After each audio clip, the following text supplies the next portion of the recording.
Hello, everybody, and welcome back to Chilling Ice Cold Stories. But I hope you guys are having a fantastic day so far today, and thank you for tuning in to Chilling Ice Cold Stories. I have some new ones for you today.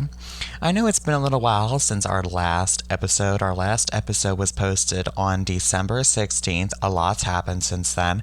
I just want to give you all a little life update if you don't keep up with me on YouTube or anywhere else. So I did get a new car, a BMW 528i, a 2014. I got it on December 21st, just in time for Christmas. Merry Christmas to me. And a lot else has happened. So right now the speaker is actually blown because the previous owner must have blown the speaker partially. And then after I got it, it just kept getting worse and worse and worse. And now all I can hear is bzzz every time I run my radio. So not very happy about that, but it is what it is. But welcome everybody. I hope you all are having a fantastic day. And like I said, we're going to go ahead and get started here at Chilling Ice Cold Stories. I have some really chilling ice cold thrillers for you today.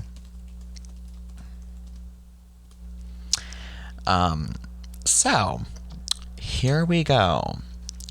There is one story here that I wanted to read. It is a short one to begin. It's called The Crying Lady in the Dakota, New York, New York. Since its opening in 1884, the Dakota apartment building has been home to many rich and famous residents of New York City. Among them were John Lennon and Yoko Ono, who moved in 1973. John was also assassinated outside the building in 1980. Before that fateful day on December 8th, though John said he saw a crying lady ghost walking in the halls. And afterward, Yoko, who still resides there, claims she saw John's ghost sitting at his piano and that he said to her, "Don't be afraid, I am still with you." So it gives me a little bit of shivers, but it's not chilling. It's not giving that chilling. We need more behind this. Okay? So, anywho, it's really hard to find some of these really creepy stories. So if you guys have any, please leave them below, okay? Email me a list to my email. I'm actually going to create a new email right now. I'll be right back in a second with that brand new email, which you guys can email me your stories to because I really need some stories. Okay, that email was just created. If you guys want to message me, email me a few stories or any stories that you know. Please leave a title. Remember to leave a title. I have to have a title, okay? So give me a title for the story or just send me the story if it's one of your own, and I will just either create a title or I'll just say this is a story from blah. Make sure in the email you tell me if you want to remain anonymous or if you want me to mention your name. But send me your stories, guys. Send them to me at the email of chillingstorieswithaustin@gmail.com. Again, that's chillingstorieswithaustin@gmail.com. So that's CHILLINGS stories, STORIES, with Austin, WITHAUSTIN @gmail.com. Send those over there today. Now, next up on our list, we have Dead Woman's Crossing, Weatherford, Oklahoma. This one's a regular murder mystery turned ghost story. According to Atlas Obscura, in the early 1900s in Weatherford, Oklahoma, Katie DeWitt James left her home with her baby after she filed for divorce from her husband. She planned to move in with her cousin, but her family never heard from her. After an investigation, it turned out that she moved with local prostitute Franny Norton. She was last seen leaving the house with Franny and her child in a carriage. Franny returned the child, who was covered in blood but without Katie. Her body was found later along a nearby creek with her head cut off. It was rumored that her ex-husband had killed her with Franny's help, but Franny claimed she wasn't involved in Katie's death. But on the day she was supposed to be questioned by the police, she poisoned herself. Katie's still around though. She allegedly appears as a blue light floating around town, and people have reported hearing a woman looking for her baby and the rolling sound of wheels. Holy cow, that gives me some chills. That is a chilling, ice cold story. That really gives me something right there. We have a story here from a user who posted this on countryliving.com. Their username is SEL5223, and it was December 19th, 2020 this was posted. Let's go ahead and read this story. After major back surgery in June of 2020, they went into a rehab facility in Scottsdale, Arizona. The first night, they called the nurse in regards to a sitting... Okay, I'm sorry. I have to read this where they posted it, and it was with eyes. So think of me as the person who's speaking this story. After major backs... I'm sorry, my phone's ringing. Where even is my phone? Let me answer this. We're back, and don't even get started on my ringtone, okay? I'm sorry, but I like Taylor Swift's old song, Bad Blood, and plus it's the only thing that I have on my Samsung account. From months or years ago, actually. I got a Samsung, and I bought it, or have it with my iPhone, but I like my Samsung, but I haven't had a Samsung for years, and that's the only song that's on my account still. So, okay, moving forward. Let's continue the story. So after major back surgery, June of 2020, I went into a rehab facility in Scottsdale, Arizona. The first night, I called the nurse in regards to a sitting in my room on the recliner. Apparently, I called her twice, as the second time, and I clearly remember this, she piled up the recliner with blankets and pillows so he wouldn't sit there. I forgot about man until one day a kitchen worker came in and asked if I really saw Bob sitting in my recliner, as someone had told her. I asked, "Who is Bob?" I asked who Bob was, and she said the man who died in this room the day before I arrived. When asked, the nurse got angry and mentioned something about HIPAA and wouldn't talk about it. When I was leaving the facility, I asked personal about the incident and was told Bob did die in my room and always sat in the recliner, and that I did describe him perfectly. I am now remembering the incident more clearly and do remember the gentleman in the recliner, given I had never met the patient who just died. How could I accurately describe him? Yet no one wants to believe in ghosts. Ah! That's so chilling!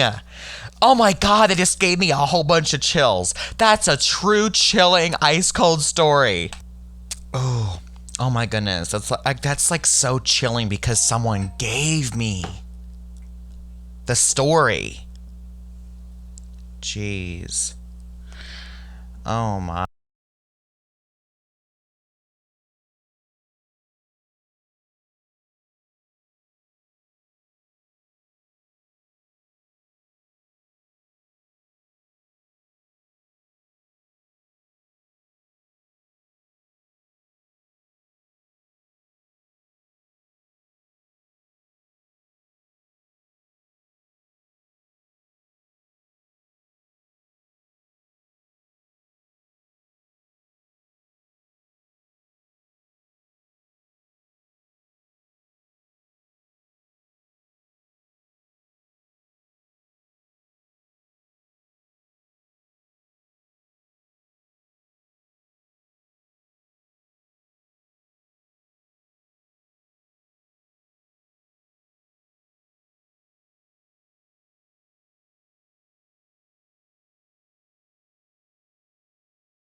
Were you scared?